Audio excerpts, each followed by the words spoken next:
Students, हमने text book questions में कल आपको बताया था dot structures of carbon dioxide, sulphur and cyclopentane. वो साइक्लोपेंटेन शायद आपको नहीं बताया था, वो मैं अभी बता दूंगा आपको। तो इसके साथ नहीं है draw the structure of the following compounds, जैसे इथेनोइक एसिड और ब्रोमोपेंटेन, ब्यूटेनॉल, हेक्सेनॉल एक्स्ट्रा। तो आइए मैं आपको बताता हूँ सबसे पहले कि साइक्लोपेंटेन की डॉट स्ट्रक्चर क्या होती है। साइक्लोपेंटेन है तो इसका फार्मूला है C5H10। साइक्लोपेंटेन साइकिल में होगा ये, अभी दिखाएंगे। तो पेंटेन कार्बन 5 है, 1 कार्बन, 2, 3, 4 एंड 5। ये सिंगल बॉन्ड है, इसका मतलब यहाँ एक एक की शेयरिंग हुई है। तो कार्बन के 4 होते हैं, 1 2 3 4, 1 1 2 3 4, 1 2 3 एंड 4, 1 1 2 1 2, ये नहीं है तो 1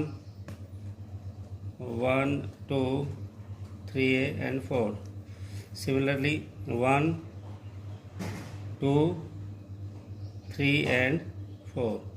अब ये जो एक एक की तो शेयरिंग इसने की है, तो दूसरे में यहाँ हाइड्रोजन आ जाएगा। ये हाइड्रोजन का जो क्रॉस आपको दिखाया जा रहा है, ये हाइड्रोजन का इलेक्ट्रॉन दिखा रहे हैं। आप देख लीजिए, इस तरह से डॉट स्ट्रक्चर है साइक्लोपेंटेन की। C5 और H देख लीजिए 10 है, 1 2 3 4 5 6 7 8 9 एंड 10। This is cyclopentane. अब है इथेनोइक एसिड। इथेनोइक एसिड का फार्मूला होता है CH3COOH। अब इसको हम डॉट स्ट्रक्चर में कैसे दिखाएंगे? CH3 1 2 3 CH3। फिर है इथेनोइक एसिड COOH। तो ये C2 की शेयरिंग की, इसने डबल बॉन्ड बना ऑक्सीजन के साथ, और एक सिंगल शेयरिंग यहाँ पे। तो दिस इज इथेनोइक एसिड। अब है हमारे पास ब्रोमोपेंटेन। पेंटेन है तो इसका मतलब 5 हैं इसमें। तो अब देखिए 1 2 3 4 5। अब इसके साथ 2 आ गए हाइड्रोजन, एक आ गया ब्रोमीन और एक की शेयरिंग। सिमिलरली यहाँ पर आ जाएगा CH2 और यहाँ पर आ जाएगा CH3। 3 और 1 की शेयरिंग 4। यहाँ 2 हैं हाइड्रोजन के एटम्स, और 1 की शेयरिंग और 1 की शेयरिंग, एक चैन ये बनी हमारे पास। अब इसका दूसरा आइसोमर बनता है, हम इसी को ऐसे भी लिखा सकते हैं 1 2 3 4 5 CH3। तो 1 2 3 3H, यहाँ 2 है तो 2H, यहाँ 2 है तो 2H, और यहाँ पर जो है एक हाइड्रोजन H2 एंड एक ब्रोमीन। This is bromopentane. अब इसी की हम दूसरी स्ट्रक्चर भी दिखा सकते हैं। आपने कुछ नहीं करना है, 1 2 3 4 एंड 5। ब्रोमीन की पोजीशन चेंज कर देंगे हम यहाँ पर। बाकी जितने भी हैं, जहाँ मैं ये लगा रहा हूँ, यहाँ पर आ जाएंगे हमारे पास hydrogen.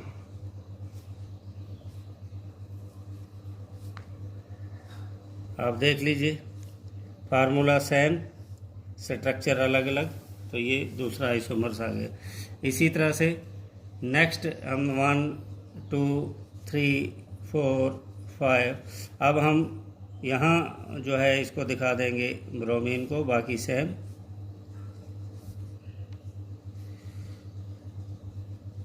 One 2 3 4 5 6 7 8 9 10 11 and 12।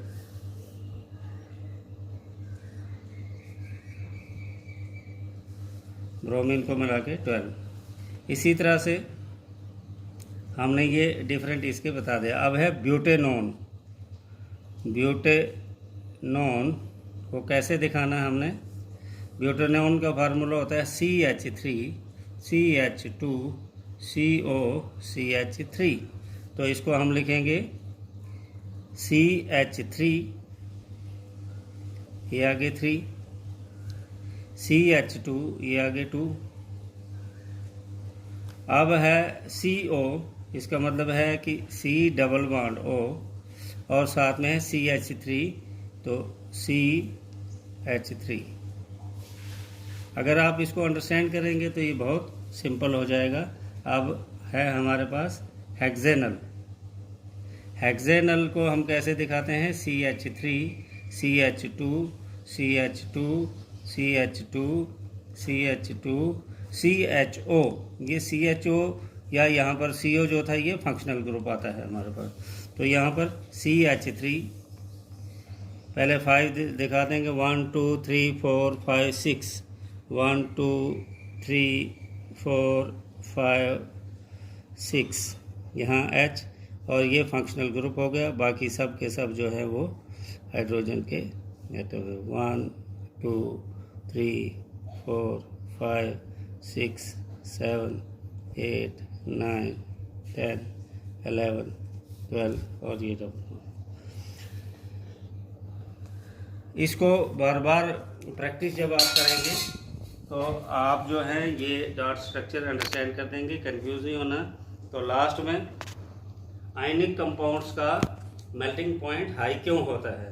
Ionic compounds का मेल्टिंग पॉइंट इसलिए हाई होता है क्योंकि वो आयन से मिलकर बनते हैं, मींस कैटायन और एनाइन। जैसे मैंने सोडियम क्लोराइड की एग्जांपल आपको दी थी।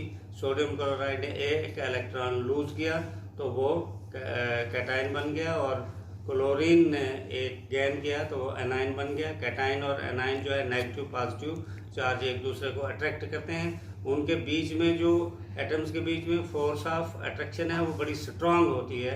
तो उस स्ट्रांग फोर्स को तोड़ने के लिए टेम्परेचर भी हाई चाहिए, बहुत ज़्यादा एनर्जी चाहिए। That is why